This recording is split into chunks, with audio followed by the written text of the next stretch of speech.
안녕하세요 여러분, 미국 주식으로 올인하여 부자 되기의 미주올입니다. 오늘의 미국 증시 시황 분석해 보도록 하겠습니다. 현재 모더나 관련해서는 15% 이상 큰 폭으로 하락이 나왔는데, 모더나는 현재 뱅크 오브 아메리카에서 부정적인 보고서로 하락이 나왔습니다. 모더나 주가는 최근 실적 발표 이후 밸류에이션이 과하다는 평가가 잇따르면서 하락 압력을 받고 있고요. 지금 현재로 보았을 때 모더나 관련해서 차익 실현 매물이 상당히 많이 나왔다라고 보시면 됩니다.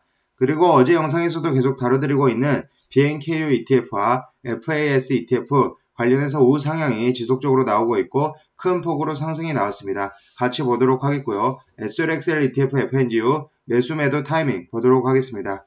그리고 현재 유가 관련해서 제가 대략적으로 유가 목표가 70불을 잡았는데 NRGU ETF 상승 흐름 나왔고, 팔란티어 이제 실적 발표 이후에 저의 포지션과 주식 대응 전략 보도록 하겠습니다.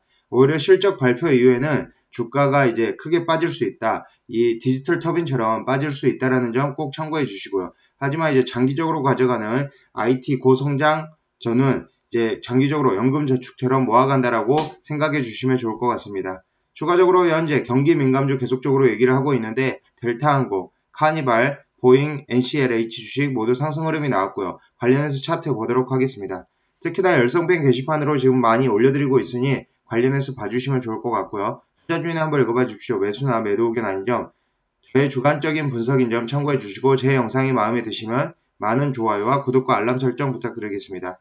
특히 멤버십 관련해서 열성팬 이상 제가 단타 종목, 스윙 종목 지속적으로 올려드리고 있고, 하루에 대략적으로 3, 4건씩 올려드리고 있습니다. 술 한잔이나 특급 팬 이상은 텔레그램으로 상담 진행하고 있다는 점 참고해 주시면 좋을 것 같습니다.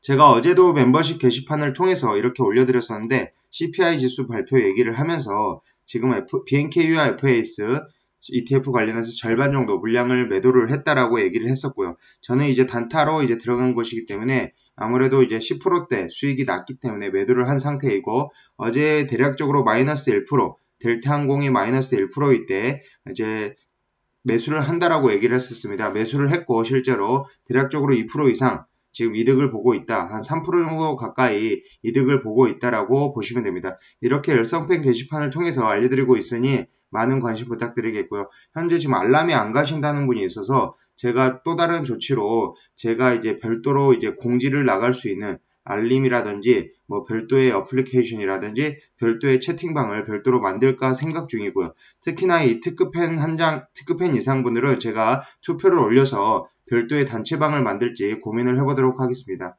현재 제가 이제 지속적으로 경기 민감주 관련해서 올려드리고 있는데, 하반기에는 아무래도 경기 민감주들이 더 잘 상승이 나올 것이다 라고 생각이 되고요. 3일 전에 대략 BNKU와 SLXL, BNKU와 FAS ETF 관련해서 올려드렸다는 점 참고해 주시면 좋을 것 같습니다.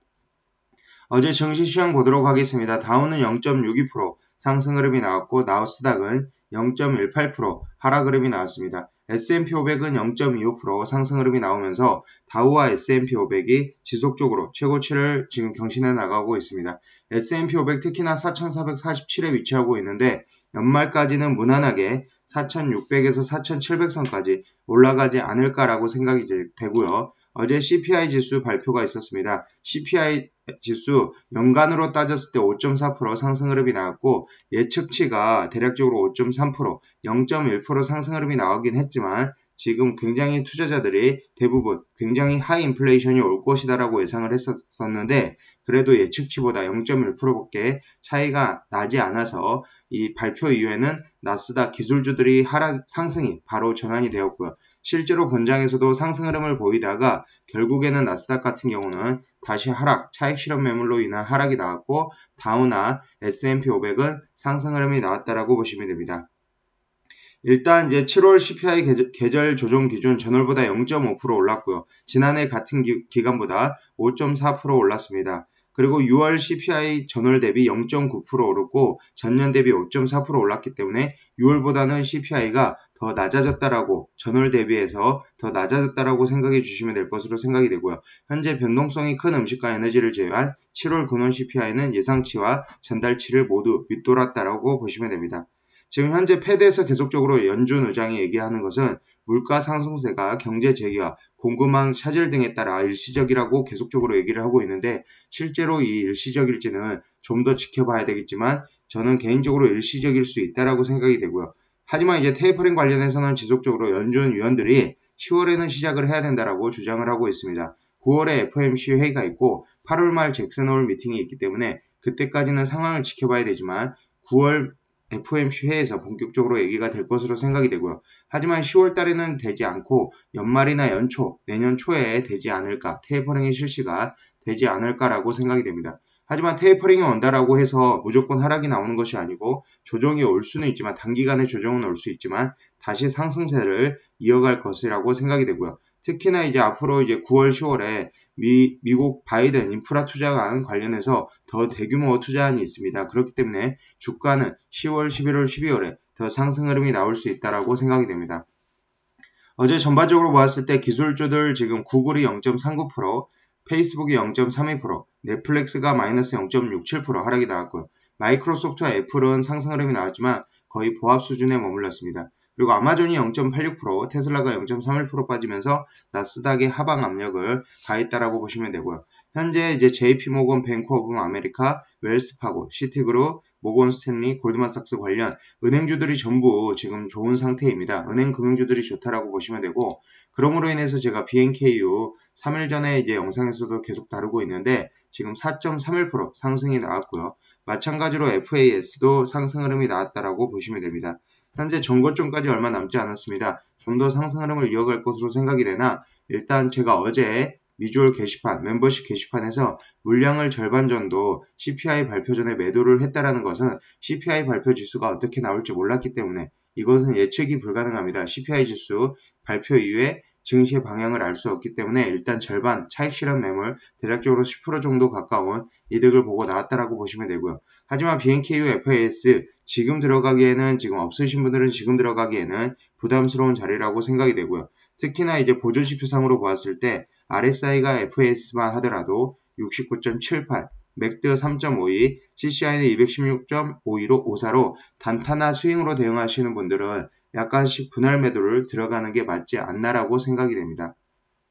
추가적으로 제가 어제 이제 멤버십 게시판에 올려드렸던 델타항공 마이너스 1%대에 올려드렸는데 종가 기준으로 2%, 3% 가까운 상승 흐름이 나왔고요. RSI는 50.82, 맥드는 마이너스 0.72, CCI는 37.57, MFI는 46.65, RMI는 32.71로 여전히 매수 시그널을 지속적으로 보내주고 있다. 하지만 지금 41불 중반대에 저항 라인이 있습니다. 이 저항 라인을 뚫고 올라서면은 당연히 44에서 45불대까지는 무난하게 올라가지 않을까라고 생각이 되고요. 현재 121선 라인이 45불대에 위치하고 있습니다. 그렇기 때문에 현재 단기적으로 꼭 하반기 연말까지 아니더라도 10월까지는 무난하게 44불, 45불대까지 올라가지 않을까라고 생각이 되고요. 제가 지속적으로 얘기 드리고 있는 게 지금 경기 민감주 관련해서는 앞에서 썸네일에서도 언급을 했었습니다. 썸네일에서도 언급을 한 것과 같이 델타항공, 카니발, 보잉, 노르웨이안 카니발 관련해서 NCLH 주식 관련해서 지속적으로 얘기를 하고 있습니다. 관련해서 하나씩 보면 일단 델타항공과 카니발 관련해서는 지금 쌍바닥을 다졌다라고 지속적으로 얘기를 드리고 있고요.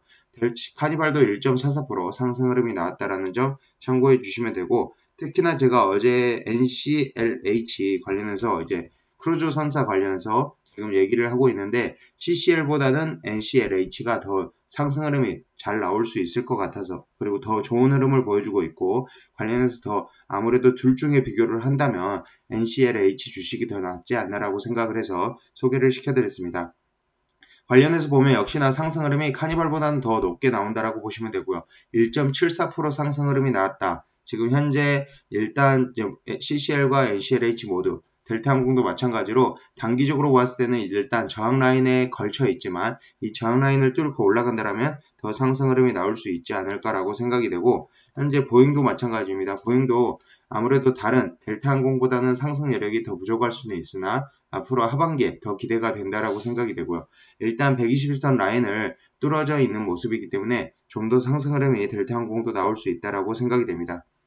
추가적으로 SLXL, FNGU 지금 매수 매도 타이밍 관련해서는 좀 더 지켜보는 게 좋을 것으로 생각이 되고요. 지금 SLXL 같은 경우 제가 얘기를 드렸던 42불대를 찍고 올라갔다라고 보시면 되고요. 좀 더 하락이 나온다라면 38불대까지도 하락이 나올 수 있다. 그렇기 때문에 현재 SLXL FNGU는 섣불리 접근하기에는 좀 부담스럽다라고 생각이 되고요. 저는 일단 BNKU와 FAS를 절반 정도 매도하고 절반 정도 들고 있는 상태이기 때문에 SLXL FNGU는 현재 보유하고 있지는 따로 않습니다.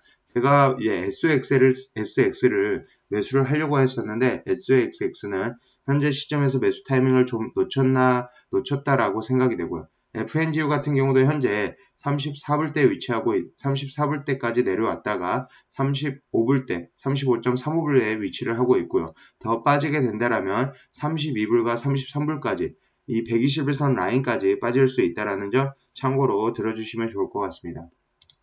NRGU도 제가 어제 단타 매매로 이제 열성평 게시판에 올려드리면서 4% 이득을 보고 나온다라고 했는데 그 이후 더 상승이 나왔습니다. 대략적으로 6% 가까운 5에서 6% 가까운 상승 흐름이 나왔고요. 전반적으로 어제 2.89% 상승 흐름이 나왔고 저는 엊그저께 프리마켓에서 매수를 해서 지금 2.89% 지금 상승 흐름이 나왔다라고 보시면 됩니다.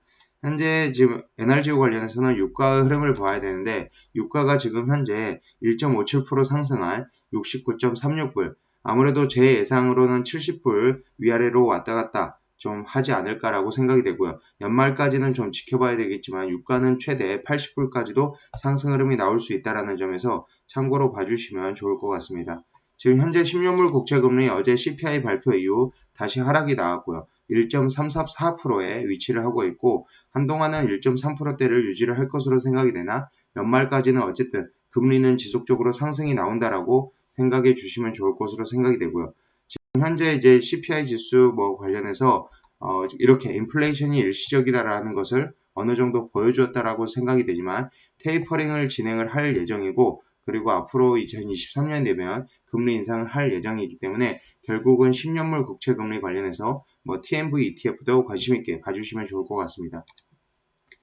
마지막으로 현재 팔란티오 관련해서 8월 10일 7시 실적 발표가 있습니다. 실적 발표 이외에 지금 디지털 터빈이 보여주었던 것처럼 호우 실적을 발표했음에도 불구하고 이 뉴스에 팔아라. 결국 하락 흐름이 나올 수 있다는 점 참고로 봐주시면 좋을 것 같고요. 하지만 저는 이제 팔란티오 같은 경우는 지속적으로 모아가는 연금저축처럼 모아가는 종목이다라고 말씀을 드렸고 현재 팔란티오 관련해서는 지속적으로 여러분들에게 영상으로 알려드리도록 하겠습니다. 현재 팔란티어 이제 애프터장에 1.43% 상승 흐름이 나오고 있으나 어제 나스닥 지수, 러셀 2000 지수 그렇게 좋지 못한 흐름으로 인해서 2.49% 하락 흐름이 나왔다라고 생각이 되고요. 하지만 러셀이 그렇게 나쁘지 않았음에도 불구하고 팔란티어 하락이 나왔다라는 것은 약간의 실적 우려감을 미리 표출하지 않았나라고 생각이 되고요. 하지만 팔란티어 20불 이하로 떨어진다라면 무조건 줍줍 타이밍이 오지 않을까라고 생각이 됩니다. 어제 유니티 큰 폭으로 상승이 나왔습니다. 유니티 13.25% 상승 흐름이 나왔고 골드만삭스에서 135불에 달하는 지금 프라이스 타겟을 상향을 시켰습니다. 135불 프라이스 타겟을 제시를 하면서 큰 폭으로 상승 흐름이 나왔고요. 현재 121.35불 이전 고점도 뚫어져 있는 상태이기 때문에 한동안 더 상승할 수 있다라고 생각이 됩니다. 지금 이제 제가 영상에서도 여러 번 다뤘지만 이 52주 신고가 달성이 굉장히 중요합니다. 52주 신고가 달성하는 종목들을 보면 지속적으로 상승 흐름이 나오는 상황이고요. 지금 S&P 500 맵에서도 보더라도 금융 관련주들이 현재 52주 신고가를 지속적으로 달성하고 있습니다. 이 웰스파고 보시면 52주 신고가 달성 이후에 지속적으로 상승 흐름이 나온다라고 보시면 되고요. 지금 웰스파고 한번 차트를 보도록 하겠습니다. 지금 52주 신고가 달성 이후 한 번 더 상승 흐름이 나왔고 모건 스탠리도 마찬가지로 상승 흐름이 지속적으로 52주 신고가 이후에 나온다고 보시면 되고요. 골드만삭스도 52주 신고가 달성 이후 상승 흐름이 나온다라고 보시면 되고 지금 현재 AMD 같은 경우도 이전에 반도체 종목 섹터 관련해서 52주 신고가 이후 지속적으로 상승 흐름이 나왔습니다. 이처럼 52주 신고가 종목들을 여러분들 신고가 종목이 달성하기 전에 발굴을 해서 여러분들에게 많이 알려드릴 수 있도록 하겠으며 스퀘어 관련도 52주 신고가 달성을 하였으나 오히려 좀 맞고 떨어지는 모습 확실하게 뚫지 못했기 때문에 52주 신고가에서 맞고 떨어지는 모습을 보여주고 있는데 대부분의 종목들은 52주 신고가를 강하게 돌파를 한다라면 지금 엔비디아가 보여주었던 것처럼 AMD나 엔비디아가 보여주었던 것처럼 강한 돌파 흐름으로 지속적으로 상승 흐름이 나온다. 52주 신고가 이후에도 최소 10에서 20% 상승 흐름이 나온다라고 보시면 됩니다. 지금까지 비주얼 영상 시청해주셔서 감사드리고요. 가급적 영상은 10에서 13분 사이로 영상을 만들려고 하니 많은 시청 부탁드리겠고 제 영상 끝까지 시청해주신 분들 감사드립니다. 제 영상이 마음에 드셨으면 많은 좋아요, 구독과 알람 설정 부탁드립니다. 감사합니다. 미주얼이었습니다.